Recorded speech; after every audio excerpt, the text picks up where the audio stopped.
So Richardson Hitchins recently said fight date is coming soon.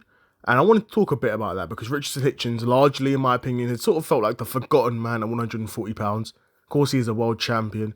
His last performance was a dominant win over George Kambosos Jr. in a fight where we ultimately saw Richardson Hitchins comprehensively outbox George Kambosos. Now, George Kambosos did have his moments because he's very good at forcing the issue and forcing pressure and forcing those exchanges. But ultimately, in terms of just the pure boxing, Richardson Hitchins was just a level beyond George Kambosos Jr. But since then, there's been talk around his promoter and is Richardson Hitchins a free agent or not?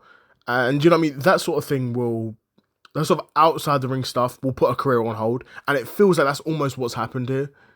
And where a lot of the sort of attention at 140 has been focused on Teofimo versus Shakur. And that's sort of like the big fight, the big news at 140-pound division, and everyone else is sort of irrelevant, which, you know, kind of is the case if I'm being honest. Like you look outside 140, like I said, the attention is really all on Shakur and Teofimo. But there's big names at 140. There's Gary Antoine Russell, who's a beast. Subriel Matias, who's a beast. Richardson Hitchins, who's a beast, right? And there's a few more names as well. And it looks like Richardson Hitchins isn't going to be able to get a big unification fight against Teofimo yet. Of course, he's not going to be fighting Shakur.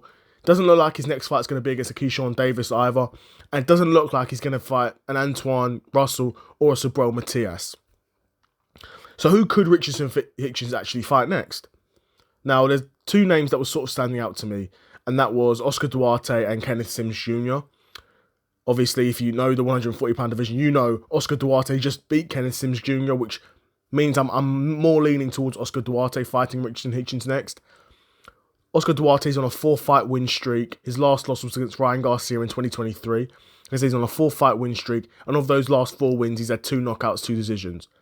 That being said, Oscar Duarte very much is the traditional Mexican-style fighter where he's, you know, hands up, chin down, apply pressure, throw shots. He's got power, definitely got power, got a lot of stoppages on his record, but isn't a one-touch knockout guy. He's pressure, apply pressure, throw those punches. Eventually, those big openings are gonna open, and because my gas tank is so good, even if those openings are, I'm seeing those openings around 7, 8, 9, I can still get the knockout, and that's what he does. A lot of his stoppages are later in the rounds instead of having like a lot of early stoppages, right?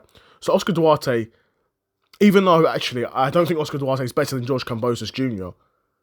So there is that. So if you're looking at pressure fighters and you're thinking, well, Hitchins dealt with Kambosos Jr. pretty easily, he would handle Oscar Duarte. That would be my school of thought as well, if I'm being honest. But you can only beat what's in front of you, and even though I think Kenneth Sims Jr. potentially does have the style to cause Richardson Hitchins more problems, I think it's more likely that Oscar Duarte will get that fight because Oscar Duarte just beat Kenneth Sims, and do you know what I mean? You don't get a world title fight coming off a loss. You do sometimes because boxing is one of those sports, but you shouldn't really. But ultimately, whoever he fights next, I think he's going to beat them. I only think Richardson Hitchins will have problems with the truly elite guys at 140. I think he's capable of beating a Subriel Matias. I don't know if he's capable of beating a Gary Antoine Russell.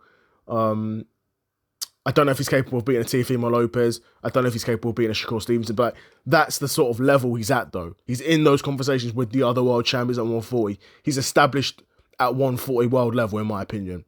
But I'll be curious to know what you guys think. Who do you think Richardson Hitchins could fight next? And who does he fight next? And do you think he can win that fight? I'll be super curious to know what you guys think in the comments below. Another episode of the Seth Solo Side Quest in the bag, and I'm out. Peace.